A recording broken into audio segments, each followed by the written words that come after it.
All right, guys. Well, I'm really excited to have another specialist expert on board to really deep dive into a topic related to listings, related to kind of speaking to your customer avatar, and related to kicking really kick-ass listings on Amazon. I'd like to say that I'm perfect at everything, but I think one of the areas that I definitely don't consider myself an expert in is copywriting and kind of tying in this voice, this language, and kind of merging the art and science of keywords and actually speaking to customers. So I've got a good friend of mine here, Emma from Marketing by Emma.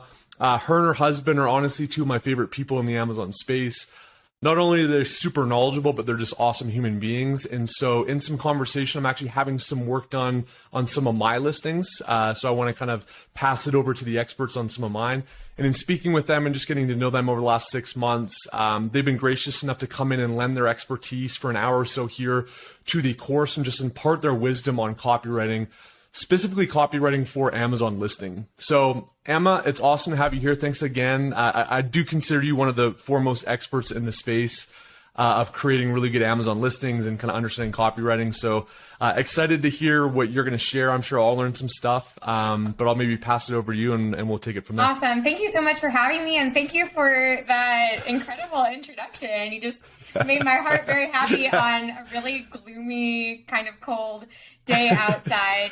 You know, I think like before I even pull up my slides or anything, I think when people hear copywriting, it can have this almost immediate impact where you're like, I don't know how to do that. I'm just going to stay where I'm comfortable, right? Like I'm going to dive into the keywords, and who really reads anyway? And it's so easy to kind of make these excuses for why it shouldn't be important. And I think a lot of times that comes from fear of not knowing how to do it or feeling just insecure about your ability to convey yourself in the way that you need to. And hopefully when you walk away from this, you'll feel a bit more empowered to know that it's not quite as overwhelming as it should be. And if nothing else, you'll know a bunch of questions to start asking yourself and thinking about. So even if you're hiring somebody else, you have more confidence in being able to make sure that that end product is going to be one that you're really happy with. So I'm just awesome. And thanks for wearing we actually color coordinated our outfits in advance. So we're doing the Steve Jobs like black turtleneck. So we actually didn't, but we got a good laugh out of it when we first turned the videos on. Yeah, I couldn't believe when when I got in that I saw the shared. Okay, so let's. Yeah, black's one of my favorite colors, so you could do no wrong wearing a black shirt. I agree completely. It's you know, I can be a little sloppy sometimes. So if I spill tea or coffee, then nobody has to know my dirty secrets. Okay, so awesome. Keywords and copy, creating listings that sell. That's kind of the name of what I really want to focus on today. And I purposely choose keywords and copy together because they really are two essential pieces of the puzzle when you're thinking about really anything that you put online, but especially on Amazon. You know, those keywords are the way that you're helping communicate to the algorithm what your product is, that you can make sure to rank well and index well and get in front of eyeballs. But that's only part of the equation, because then you really need the copy to be able to come in and communicate with your customers, help them understand why they should buy your product, and not just why they should buy your product, but what makes you special and different from the host of other potential options that exist out there on the Amazon marketplace. Because it's very rare that you type in a search term and have just a handful of results. Most of the time you're going to get tens, hundreds, even thousands of results of products that on the surface look quite similar, and maybe they even are quite similar. And so that's where the copy can come in and actually really help to set you apart, even if at a basic level you're selling exactly the same thing as a bunch of other competitors. So I kind of gave this away already, but what one thing can help you rank better organically, convert more traffic, lower customer acquisition costs, turn inventory more efficiently, minimize return rates, improve customer experiences, dominate the competition so much. Your listing should not be taken for granted, and it shouldn't be treated as an afterthought. So often I see people who they already have their product ordered and they're focused much more on all of the kind of product research and the other parts of the launch, and then they really treat the listing as the afterthought. But your listing is that one of the only pieces of content that you're able to create to communicate with your customers directly. And so it really does serve such a strong role in your ability to create a business that is going to be healthy, that can grow, and that can achieve the results that you're looking to achieve. And it's not just about conversions, right? So it is about things like making sure that you're matching with the right kind of customers, because there's no reason to make a sale only to have that person realize that the product isn't what they wanted, send it back. Now they're unhappy. They want to leave a negative review, and you're left with a used product that you need to figure out what to do with. So it's a lot of unnecessary hassle and loss to deal with returns that could be avoided by clear communication in your copy. So yeah, and just a real quick comment on that, which I think is super powerful. And, I didn't think about this enough in certain circumstances, but I've got some technical products that I've been involved with. And again, it's better to be honest and clearly communicate at the risk of hurting your conversion rate a little bit, just to improve that customer experience, because especially now, reviews are so difficult to get, and they're very difficult to overcome if you get negative reviews, that I think that a lot of people don't realize that conversion is the ultimate goal of a listing, but it's also setting expectations and clearly communicating an offer in alignment with what your customers are looking for. And there's no use selling them something that's not going to be a fit. They're going to return it. It's going to hurt your, IPX ratings. It's going to hurt your reviews, etc. So I think that's an awesome point that a lot of people don't talk about with listings. I think we're in the same brain space right now, Adam, because I agree so much with what you're saying. And it's sort of like sometimes it's helpful to think about metaphors off of Amazon. So let's say that you have a dating profile and you say that you're 6 foot and actually you're 5'4". And so maybe that helps you get a lot of, approaches, but you're never going to be able to get in front of a person on a first date and convince them that you're not 6 feet. They're going to see that you were dishonest about that.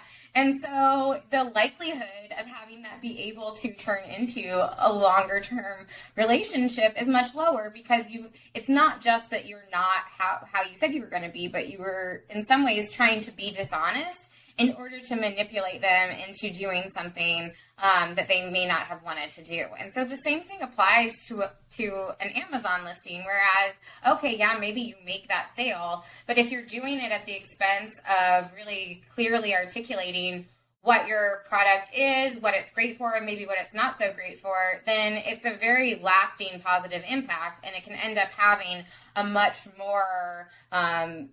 stronger long-term negative outcome than you would have just not have having had that sale. So, totally agree with you. So kind of a segue just to introduce myself a little bit.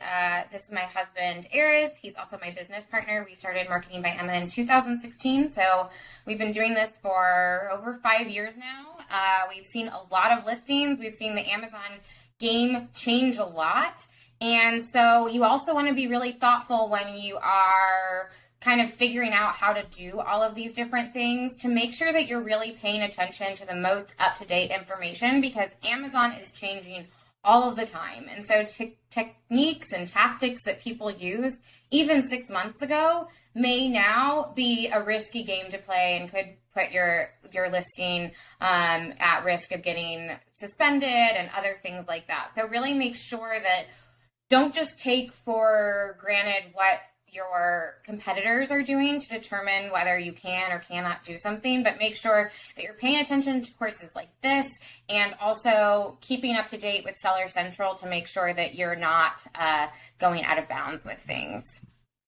So in thinking about a listing, each piece of the listing serves a different function. And your title is really key in helping you stand out in the search results. And it also has a strong SEO value as well. So your title is really sort of like that sign that you put up in front of your store that's saying, hey, you've come to the right place. Please step on in, or, in this case, click into my listing to learn more. So imagine you're a customer for a moment, and really this is something that you should be getting in the practice of doing throughout every stage of your business. So this isn't just an exercise to do right here, right now, but something to constantly be contemplating, to put yourself into the shoes of your customer and thinking about what their experience is going to be for each and every step of the journey. So you're a customer and maybe you're feeling a little crappy about yourself. It's been a long week. You look in the mirror, you're seeing some wrinkles that aren't making you super happy. So you go on Amazon and you search for wrinkle patches, okay? Which one do you choose? So let's just say we scroll down, we're past the sponsored ads, and we have the 4 top ranking organically listings to choose from here. Okay, so we have all different types of images. We have, I would say, roughly similar price points. There is a slight difference. One has far more reviews, and so we're starting to see some differentiation here. But interestingly enough, the one that's in the top spot, this Frownies, even just looking at the title and the photos, it's really not super clear what it is that they're selling. Like when I look at this photo, especially with the color that they've chosen for this product, to me it looks like she's put Band-Aids on her forehead, which is just strange. She does look happy, so that's good. And then the box looks like a large eraser.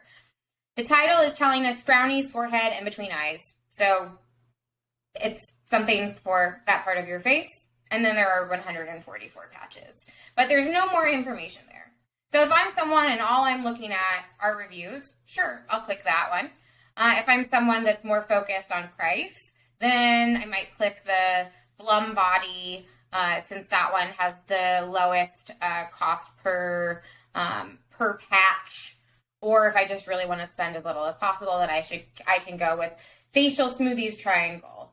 But there's sort of a lot happening here, and it's a little bit confusing as the customer to know what I'm even supposed to be comparing these to, what am I truly looking for, and the title can really help do that, because maybe I'm looking for something that is really customizable, so that regardless of the size of my face, I can use those. Maybe I don't have a lot of time in the morning, so I want this to be something that I can use overnight and it's long lasting. Maybe I have a really important meeting and I don't necessarily need this to be something that is going to have long-term results, but I want that instant lift. So there could be a lot of reasons why somebody's searching for a product like this. And the title's job is to help us say 2 things. 1, is this what I'm looking for? And then 2, why should I click into this one over any of the other ones? And so from a title perspective, you have the 24 karat gold. So that's a little bit intriguing and interesting if I don't have much information to go off of. Or I have the second in this set that has anti-wrinkle patches for smoothing eye, mouth, or forehead wrinkles. So that one is actually giving me the most concrete information, not just what this product is, but actually what it does and what I would use it for. So that's really helpful information. However, you might see the Frownies and say, okay, well, this is clear evidence. Title doesn't matter. All people care about is reviews. And sure, it's possible that many people just go right off of reviews, but Frownies has also had success off of Amazon. And so they're able to generate a lot of their own traffic, even if I'll show you in a minute some of the keyword research that I've done for this category, and they have a lot of branded searches, which means that people are going specifically to Amazon to search for this product. And so in some ways, they're a much easier sell. So this isn't an indication that this doesn't matter. In fact, when I look at this, I see, wow, what an opportunity they have to be able to do even better, and how much stronger could their business be if they wouldn't just rely on the recognition of their brand name and actually really build out an effectively written listing. So make the right type kind of sales. Look at that. A copywriter that has a typo in her slides. I need a little like slapping on my hand for that. So make the right kind of sales. The right customer, the right expectations, the right experience. This is something that we just spoke about very briefly, but it really is worth allowing to sink in. So who are you selling to? What kind of expectations are you creating with your customers? And then what is the actual experience that you're delivering? Ideally, you want your experience at the bare minimum to meet those expectations, if not exceed them. And so if you're setting those expectations really high and then you're not delivering on them, that's creating a gap for potential negative experience from the customer side. So that sale isn't really final until somebody decides to keep your product. Yes, when you make that initial buy now or add to cart and then purchase, you get that sale. But if it's not lasting, then it's sort of all for nothing. So what's missing when we look at this title and photo and everything like that? Like, what would you like to see as a customer if you're not just going on Amazon and looking for frownies or looking for the highest reviewed product? First, let's start off by looking at the keywords a bit. So this isn't exhaustive keyword research. I just did some very preliminary keyword research to get a sense of what you might want to be considering to use as the foundations to create your title and your bullets and your description. And the first part of these keywords that I pulled up are what you would find if you pretty much just took the top highest search volume keywords and called it a day without really doing any extra homework, this is what I see people do all the time. Because, you look at these search volumes, 119,000, 104,000, those are exciting search numbers. Though, to get that many people to your page would be amazing. But the problem is that those are also incredibly high competition phrases, and they're very broad, general keywords that aren't necessarily having that same degree of buyer intent as something that more specifically describes this particular product or something that is relating to what somebody's trying to get or solve. Because people don't necessarily always know the exact right phrases to use to search. So sometimes they might use other types of language. Like an example of that is on the right-hand side, the fourth down, we have instant wrinkle remover for face. So that could have a lot of forms, and maybe they don't know that there are patches for this, or they're less concerned about the delivery. It's just that's the outcome that they're looking for. So you really want to make sure that when you're creating a keyword list to use to create your listing, that you're being thoughtful about things like relevancy and where you can be competitive, so that you're not just grabbing the highest search volume words and then putting together a listing that doesn't actually have the keywords that you can really gain traction on. You also want to keep an eye out for those keywords that may be too good to be true. So an example of this would be on the bottom of the right-hand side, we have Wander eye patches, which you might see that and not think anything of it, but I know that Wander is another beauty brand. And so if you looked at that and didn't do some extra digging as to why there are so few competitors indexing on that keyword, then you might assume, oh my gosh, I found a great opportunity, and unknowingly added a branded keyword of a competitor into your listing, which is definitely something that you should avoid doing. So really make sure that you're analyzing this list, and that's kind of the initial step to take when you're going about puzzling together a title. And I intentionally use the word puzzling because I do think of a title like a puzzle, because you have a lot of information that you need need to sort of work together in a way that is cohesive, that doesn't look keyword stuffed, that's readable, that prioritizes the important information, and it all has to happen within a pretty narrow character count. So I guess this is appropriately themed photo given the fact that we are recording this just around Halloween, but keywords are the skeleton of your listing. And I really want you to internalize this. The skeleton means that they should not be visible to the naked eye. You really need to work your keywords into your listing in a way that they are giving a strong structure, but they are not taking away from the readability of your listing. They're not looking as though you're just creating this long string of phrases that's going to overwhelm the eyeballs. Instead, you want to thoughtfully weave these in so that they naturally appear within the copy of your text. So dress your keywords in important details. We have frownies back, right? Before we figure out what keywords we want to use, or maybe in tandem with this, let's think about some of the questions that we might want to consider. And I realize this is a long list of questions. These may not all be things that we'll have space to add, but really making a list of all of the things that you think a customer may need to know initially about your product in order to confidently click in is really important. And then you can go about ordering these by priority and determining, okay, this is all of that information that they may want or need to know, but what is the most important and how should I arrange this in the most valuable way? And additionally, don't be afraid to do A/B testing. So try different things out, see how people respond, and also know that whatever was working with your title one day might eventually change. So this is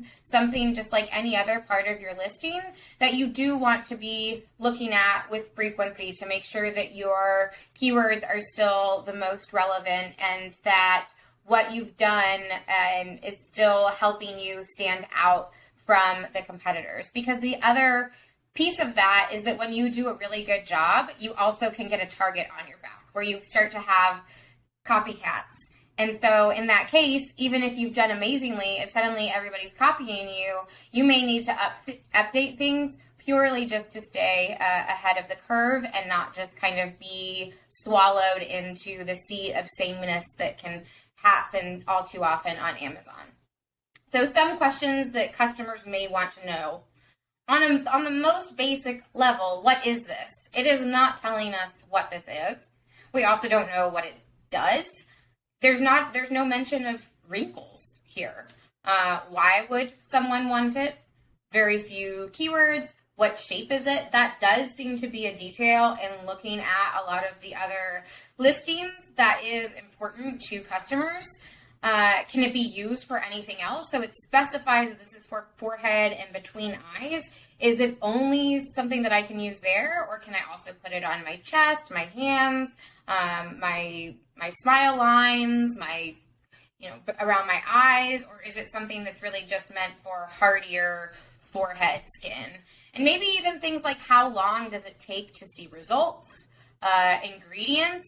These are just some of the things that are kind of those initial questions, but there might be even more questions that you would want to be considering. So as an example of how you might want to puzzle this together, and again, I would want to do even deeper keyword research. I don't know enough about this product because their listing is so vague. So I would want to do also an even deeper dive into really getting a clear idea of what this product is, what it's made of, how it functions, what makes it unique. Then I might take an even different approach to this title, but at least as sort of a peripheral improvement based on some primary keyword research and a dissection of what they have on Amazon. This is how I might improve it. So I have this first part of the title, which is that phrase that helps to communicate what this product is. And if you see here, we also have some keywords fit in. And it's one of these kind of 2 or 3 for the price of 1 types of keywords. So I believe patches for wrinkles is 1 keyword, facial patches for wrinkles is another keyword, and Frowny's facial patches, I think, is a 3rd keyword. So we're getting actually a few keywords that we're covering within one go. So being able, and I'm just going to go backwards now, being able to analyze a list like this and look for where are those overlaps can help to make the list that you're working with a little bit less overwhelming, but it can also give you some insights into how can you include multiple keywords more efficiently without making it, again, just like that long string of keywords that can be really off-putting to a customer. So looking through here, and if your eyes don't naturally do this well, you can also use any spreadsheet tool and search for duplicates of things, and it'll highlight where else that phrase appears. So for example, maybe face wrinkle patches, maybe that's something that I feel like should appear somewhere else. It doesn't actually look like it does, but hypothetically speaking, if I wanted to see if it did, then I could search that, find where else it appears or doesn't appear, and then ideally use that longer tail phrase that includes the face wrinkle patches along with those other ones, and then there may be a few different combinations of things. So going back to this, I've also offset that first part of the phrase with a dash. That helps to make this both more readable, but it can also encourage the creation of a canonical URL that then makes this listing better optimized for off Amazon searches, so that when people are searching on places like Google, then you're able to increase the likelihood of appearing on those search engines as well, which can be really great for off Amazon traffic. So it's not something to discount. Some other details that I added in here, along with a lot of additional keywords, I added instant.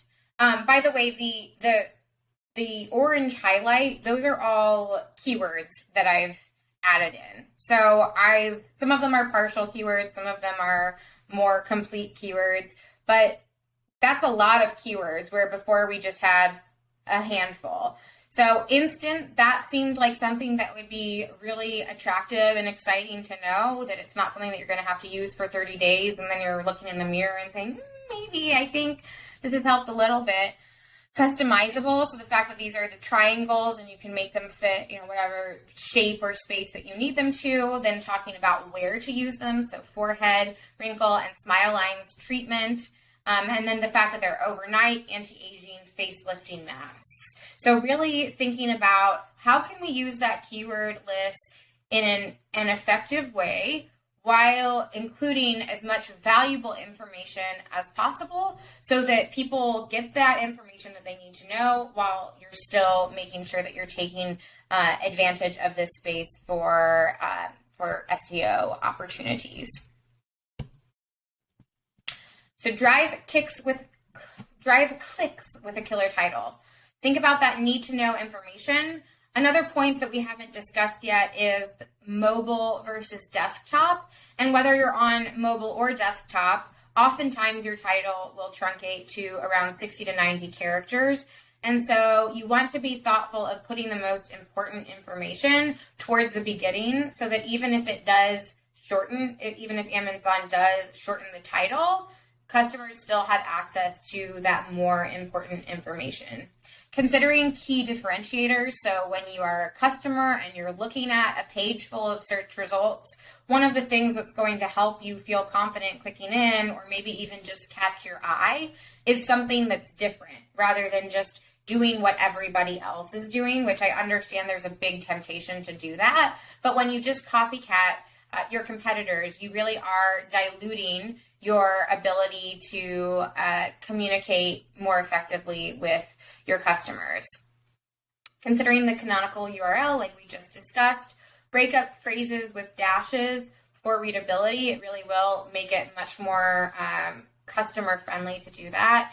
And then, as I mentioned earlier, the titles are like puzzles. So it may take some moving around until you figure out where the best place for everything goes. So sometimes I feel like I really want to use this keyword phrase, but I'm not sure exactly how to fit it in. So I'll copy it, and then I'll move it somewhere else, and then I'll move it somewhere else. And then finally, I find a way for it to all flow more naturally. But have patience with it. Though you have a small space, no more than 200 characters in most categories, some categories even less, it is something that can seemingly be quite simple, but there are so many different things that you're needing to juggle that there is a much greater complexity than what you might initially think.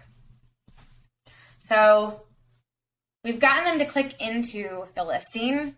Now we really need to make sure that our bullets are doing a good job of making sure that the customer is staying on the page. So that means a few things. It means giving them that information that they just need to know about your product. And then in addition to that, going that extra step to start really getting them excited and interested in wanting to get your product for themselves or for a gift or for whatever reason it is that they are buying this product. So we're going to stick with Frownies, and now we're going to go into their listing. They're only using 3 of the 5 bullets. So right off the bat, that's just a huge missed opportunity. What are some other issues that we see here? There's misspelling and anti-wrinkle trait for forehead and between eyes. Targets the cause of wrinkles between the eyes and horizontal forehead wrinkles. So that pretty much is just reiterating what the first bullet said, and both don't really give us any indication of how it does that, how long it takes to do that, or why you would want to do that. And then it says, enables skin to breathe and maintain normal restoration at night, which this just feels really like an enigma, because I don't understand if what it's saying is that it's just helping the skin do what it would just naturally do anyway, or if it's suggesting that unlike a lot of the competitors, this one won't interfere with the skin's natural rejuvenation that it undergoes.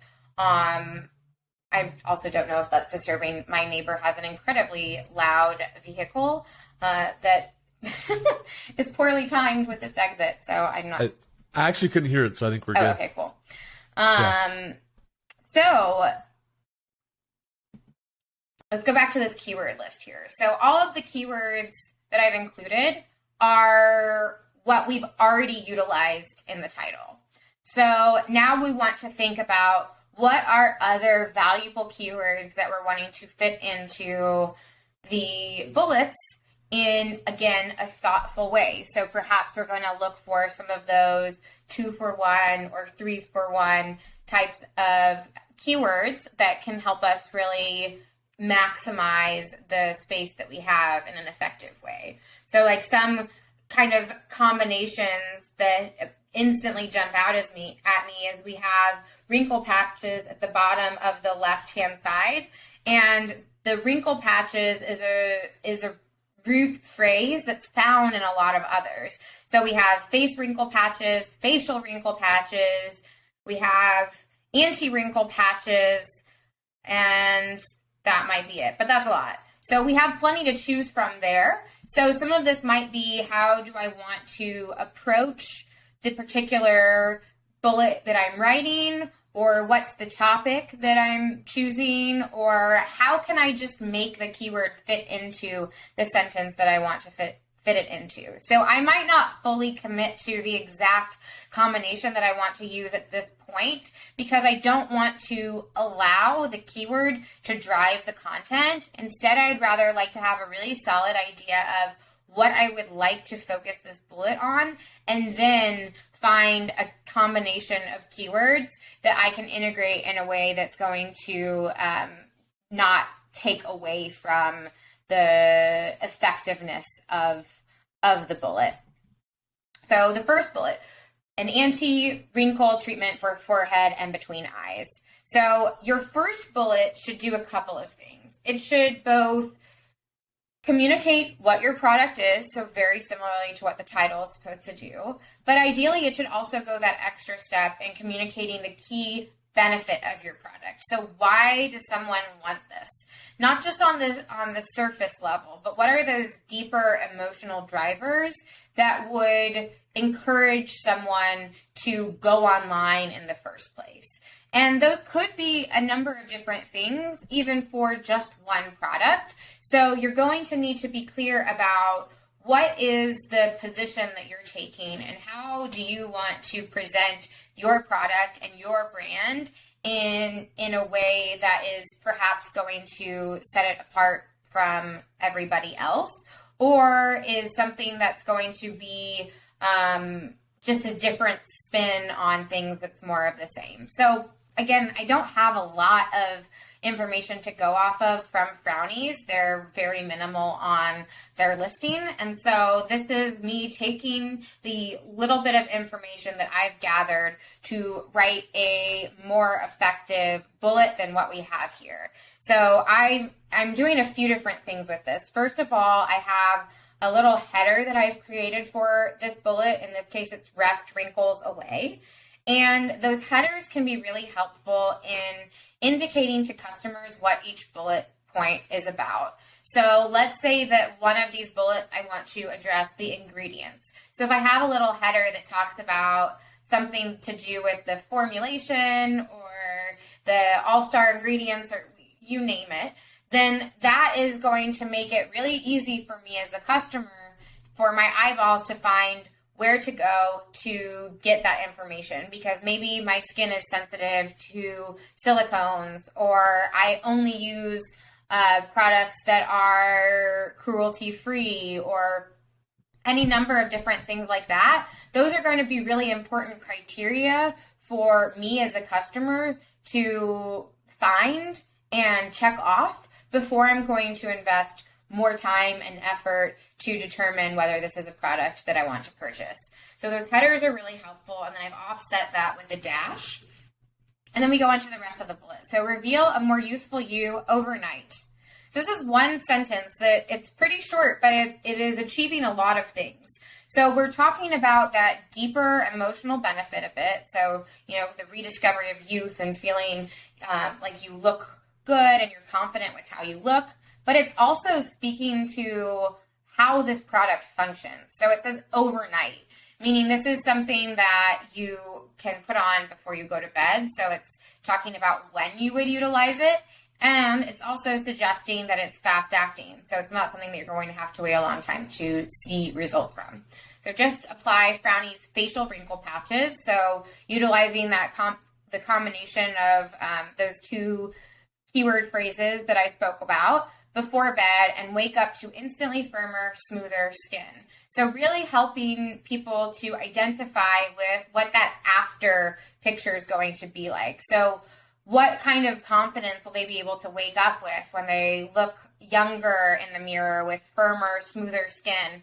And maybe this is just this approach that this company wants to take when it comes to communicating about wrinkles, and maybe somebody else wants to take a very different approach. Maybe they don't want to put this aiming to recapture your youth, because they really embrace the wisdom and maturity that comes with age, but it's really more about having makeup lay smoother on your skin, or just feeling more confident when you get on a Zoom call. So even just this one concept can be looked at through a different lens.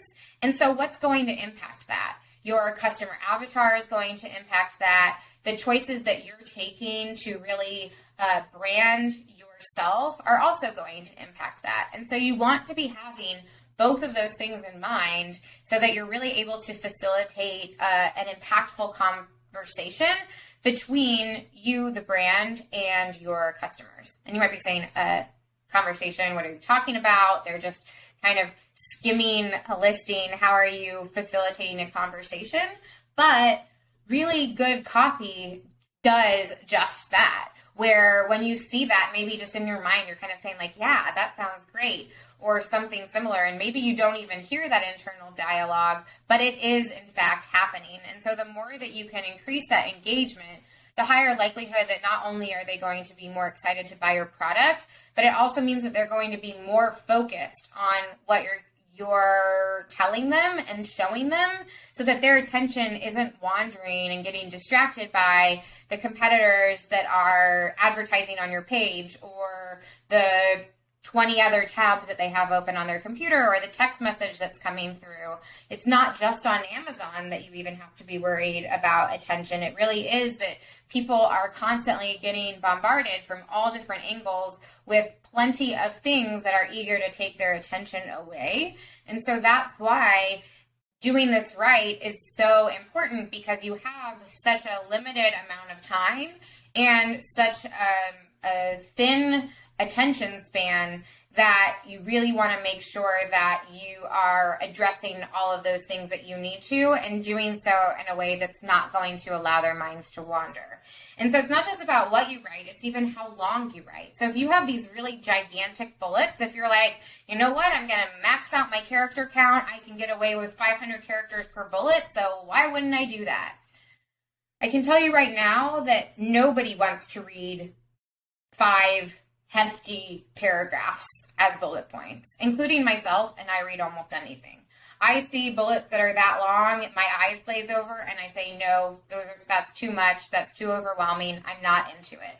So you want to be very thoughtful when you're writing your bullets and make sure, is this helping to either achieve the addition of a keyword that's helping my SEO strategy, or helping to push the sale forward. And if it's not doing either of those two things, then it's really probably better that you leave it out, or you save that phrase for some other part of your listing or your website or social media or what have you. You don't have to delete it, but maybe just put it in a saved document somewhere else that you can go back to when you need inspiration or ideas for something else you're working on. So don't leave them guessing. Things to consider: spelling, grammar, and errors.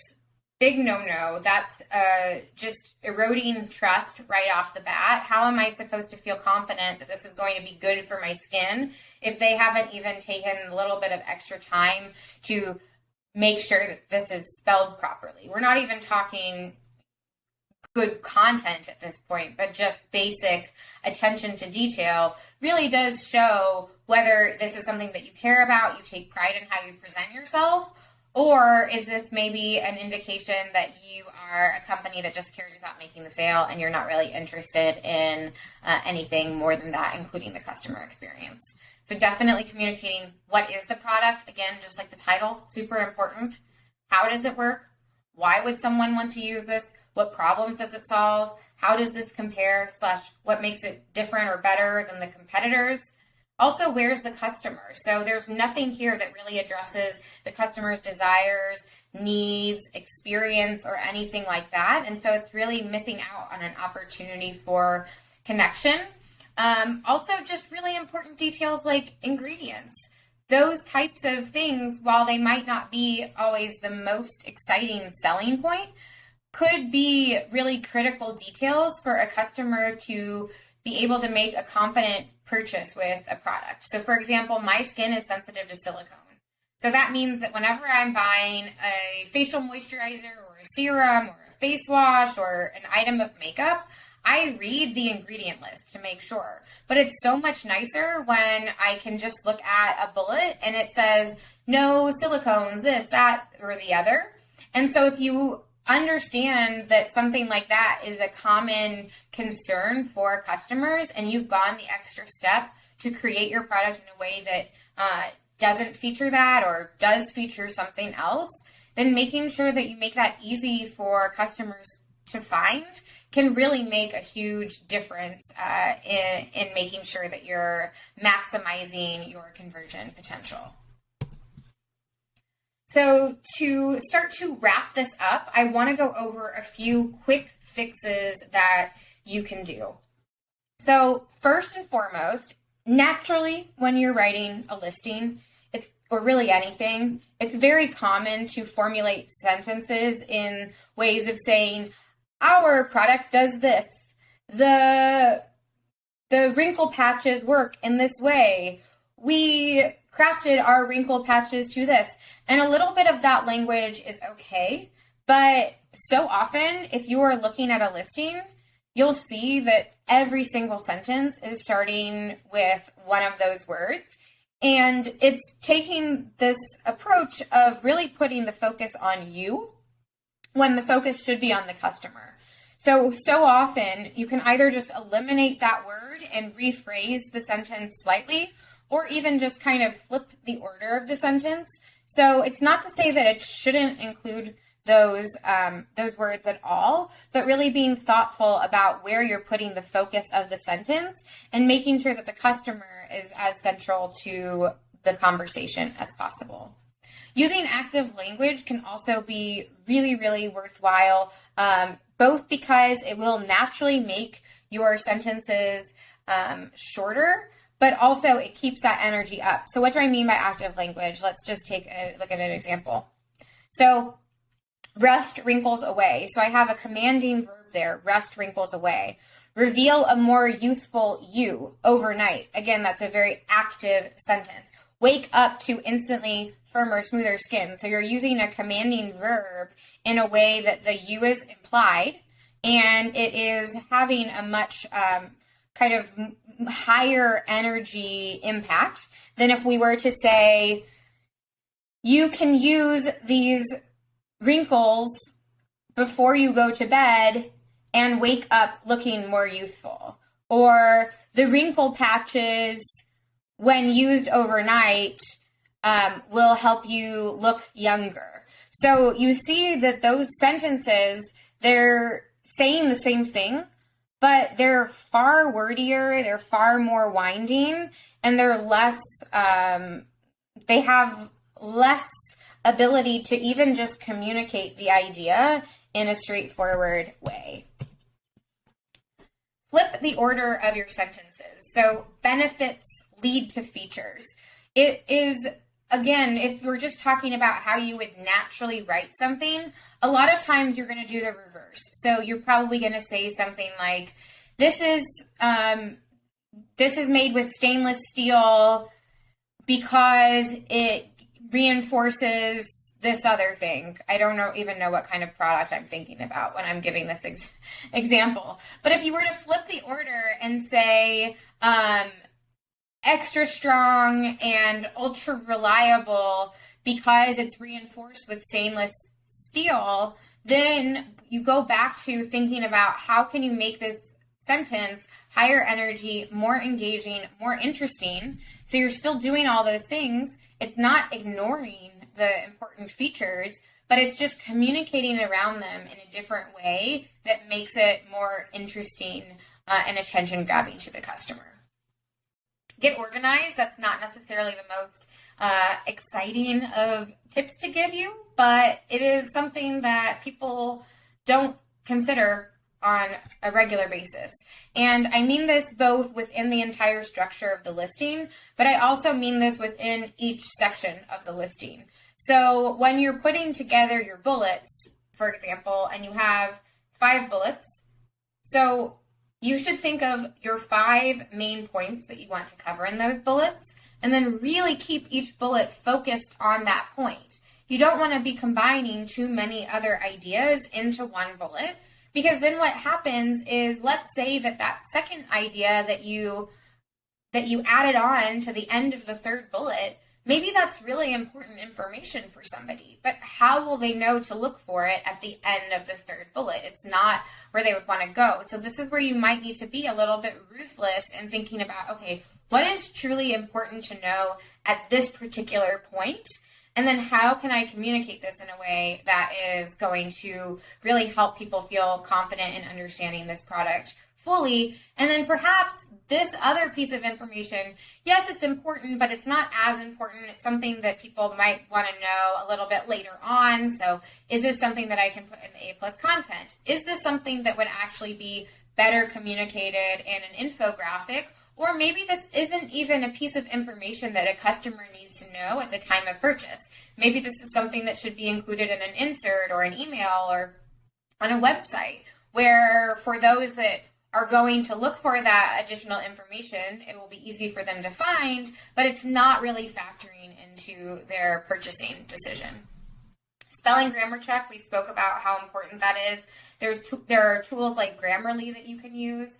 I would also encourage you, whenever you're putting something online to represent your business, that you have another set of eyes read it. And just make sure that you didn't miss anything, because it's also really easy when we're reading our own writing to assume that people will understand the tone that we're going for and read it that way in our minds, even if it's not really the case, or we'll just kind of skip over certain errors and correct them and not even see them on the page. If you don't have somebody to read what it is that you've written, then what you can do is at least read your own writing out loud. I do that for pretty much everything that I write.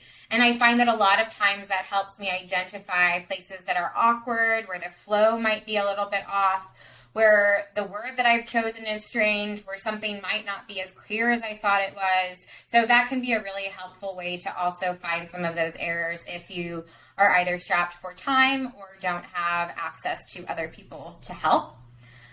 Go the Goldilocks route. What do I mean by that? Not too much, not too little. So you don't want to go the extreme of frownies and just leaving a bunch to be desired. That's the too little route.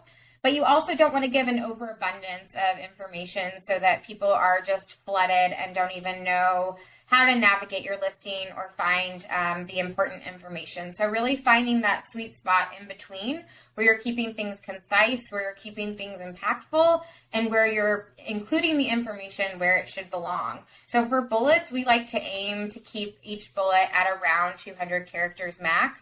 And that's a really helpful guideline to follow, because 200 characters is short enough that you're really going to have to consider each and every word that you're using and make sure that it fits there. And sometimes you might need to do some extra carving to create those extra 5 characters you need to make it fit. And so it will give that extra bit of oversight to make sure that you're not just getting a little bit long-winded.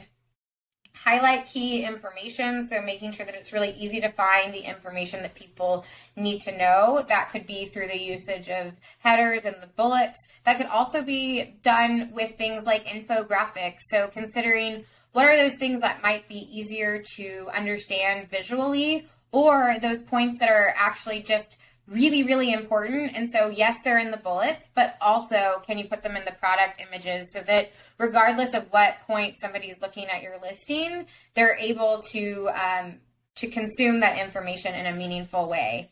And so adding text to your images, really, that is one of the most underutilized pieces of Amazon real estate. So I would strongly, strongly encourage you to consider thinking about how you can utilize your product images, not just to have great lifestyle photos, but to think about what am I really trying to show with this photo? And then how can I incorporate a little bit of text to make sure that I am actually communicating that message that I'm wanting to say?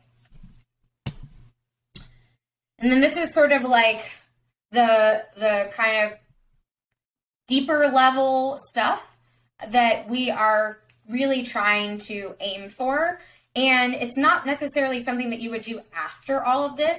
Ideally, these are actually things that you are considering and thinking about before you even sit down to write a listing. Because if you can actually have a really clear idea of who your ideal customer is and envision them sitting there, then it will actually make it much easier to write your listing, because you're not just writing to a blank screen, you're actually writing to a person. And we all have that natural ability to be able to sort of read the other person when we're having a conversation and understand, oh, okay, they seem like this might not be important to them, or this is something that they're really excited about, or this is something that I know that they love their dogs. So even though this product isn't about dogs per se, I'm going to find a way to kind of incorporate some little piece that speaks to that, because I know that it will make them really feel seen and understood. And so we do those things in person, and it can be much more challenging to replicate those online. But by doing this deeper dive, you are able to connect in with some of those things, and it will hopefully also just make it a more enjoyable exercise. So connect with your customers by identifying with their interests, again, beyond just the product. So if we're talking about wrinkle patches, I mean, really anybody could buy a wrinkle patch and use it. And so you want to be clear about who is your target customer. It's not anybody. It is a specific group of people. And so maybe it is my demographic. So maybe it's, millennials. They're in their 30s, they're in their careers, maybe some of them are having families, they're starting to feel like a little bit old, like their 20s are in their past, and they're not as excited to look in the mirror in the morning because they're noticing those wrinkles start to form. And so in that case, that's a very different type of customer than somebody who is 60 years old. The wrinkles are formed. They're not really expecting that any topical treatment like this is going to get rid of them. And they have different concerns. They have different cultural reference points. They have different types of language they use. And so being clear about who you're selling to more specifically, not just on age, but also based on interests and the concerns they have, can really make a difference in establishing a more meaningful relationship and line of communication with your customer. And so on the flip side, you also want to be asking those same questions about your brand. So who is your brand? What kind of voice should you be communicating with? Do you want to be communicating with? Use story, and really make sure that whatever you're saying, that there's substance behind it. So you don't want to say, oh yeah, we're committed to sustainability, because you see everyone talking about how much they, care about saving the planet. If your products aren't really fulfilling the expectations of what a sustainable company looks like, then you should maybe consider whether it's going to be helpful to incorporate that, or whether the people that really care about that will see through it, see it as you really just trying to get them to buy their product, and then actually be turned off by it. So in general, I would encourage you to avoid trendy marketing lingo, and understand whether it is truly relevant to what you're trying to do, or whether it's just kind of like a trick that works sometimes, but may actually diminish the impact of your efforts. So it's not to say don't use it, but use it thoughtfully and with consideration for both your customer that you're selling to and how you want to represent your business as a brand. And then I am happy to offer a free listing analysis, because I know that this was a lot and we didn't even get into product descriptions or A+ content. So if you're just like, oh my gosh, I have no idea if my listing is great or terrible, we would be happy to offer a free listing analysis. Just go to marketingbyemma.com/Adam or scan this QR code, and we'll follow up with some free insights of things that you can either take and do yourself, or if you would prefer to have our help, we are always happy to help as well. And then here are our contact details. If you have any questions, again, we're always happy to help in any way that we can. Emma, that was so good. I mean, there's so many nuggets there. It's I've got a brand that we haven't really done a ton of tweaking the listings in like 18 months.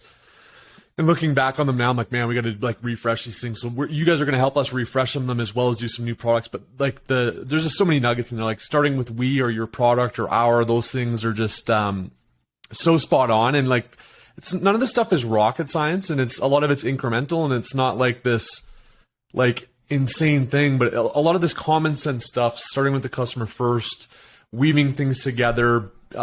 Anyway, I was blown away, and I think that what you guys do is super interesting, how you fuse the science and art of things. And again, if you could do it on your own, and you guys can, you got to be kind of smart with your money when you're launching products and picking and choosing where you spend money. But I can tell you, bringing in the pros to do something inexpensively, when you think about conversion rate, if you can get a conversion rate from 15 to 19%, that additional 4% conversion, if you added that up over all the sessions you get in a month, in a quarter, in a year, we're talking about substantial amounts of money that this stuff plays into. So, anyway, I respect the heck out of you and what you guys do, and it was so awesome for you to kind of impart some of your trade secrets to our group. If they want to do it their own, that's awesome, and it's cool that you opened up kind of a free listing analysis too. So thank you so much for taking an hour of your time. It really means a lot. Yeah, thank you so much for having me. And I would just say, we started this whole conversation off by saying it's really easy to kind of neglect this and just sort of throw something up. But you do want to make sure, even if you're doing it yourself, make the time to do it right when you're launching your product, because you do get that honeymoon period. And so being able to really take advantage of that and then build off of the traction and momentum that you're able to create from that is so important. So you can definitely do it yourself if you want to, but just really be thoughtful about how can you make sure that you're giving your product the best chance at success. Yeah. And I think your point of like having somebody else read it or reading it aloud is really important. The other thing I would say too is you don't need to do this like, okay, today's my listing day, so I'm going to knock out the entire listing. Like, do the keyword research, spend a day doing that, be thoughtful about it. Spend 2 hours on the title. I mean, it's a to your point, a puzzle exercise, and you're going to burn a lot of brain cells doing it, and you're going to get fatigued. And so I think the worst thing that people can do is they try to knock it all out in one fell swoop. And by bullet 2, they're like, man, I'm done. I'm just going to you're going to be lazy at that point. You're just going to, just to get the exercise done. So compartmentalize it, eat the elephant a bite at a time. Cause that kind of effort, I do fundamentally believe, in addition to having a good offer, if you don't have a good offer, you're kind of screwed. But if you have a good offer and you're thoughtful about piecing this together and doing the puzzle right, the amount of leverage that comes from that activity, given all the eyeballs that are going to see it over the course of the next year for your listing, plus it's compounding benefit and plays a huge role in success for Amazon. Totally. And I love that idea of like breaking it up into pieces and then also being able to walk away from it, because even when we're not actively thinking about something, our brains are still continuing to process and work through things. Like, that epiphany in the shower is such a real thing. There are so many times that I've been stuck on a sentence. I've gone and done something else, and then like I'm walking my dog and I'm like, that's it. That's the word that I was looking for. And so like being able to put it down can actually make it both more enjoyable, because you're not just destroying yourself, but can also create space for that creativity to really come and work in your brain to do what it does best. There's also, I wish I remembered the name of it, but I saw there's this free tool where you can put the text into the site and it'll have a robot read it to you. And what's awesome about that is it totally takes out all tone. So, because it's like think about a text message. Like somebody can text you sure, which can mean awesome, or like, oh my gosh, they're so mad at me, or, they're indifferent. Like, depending on what your headspace is, you could read it in all 3 ways.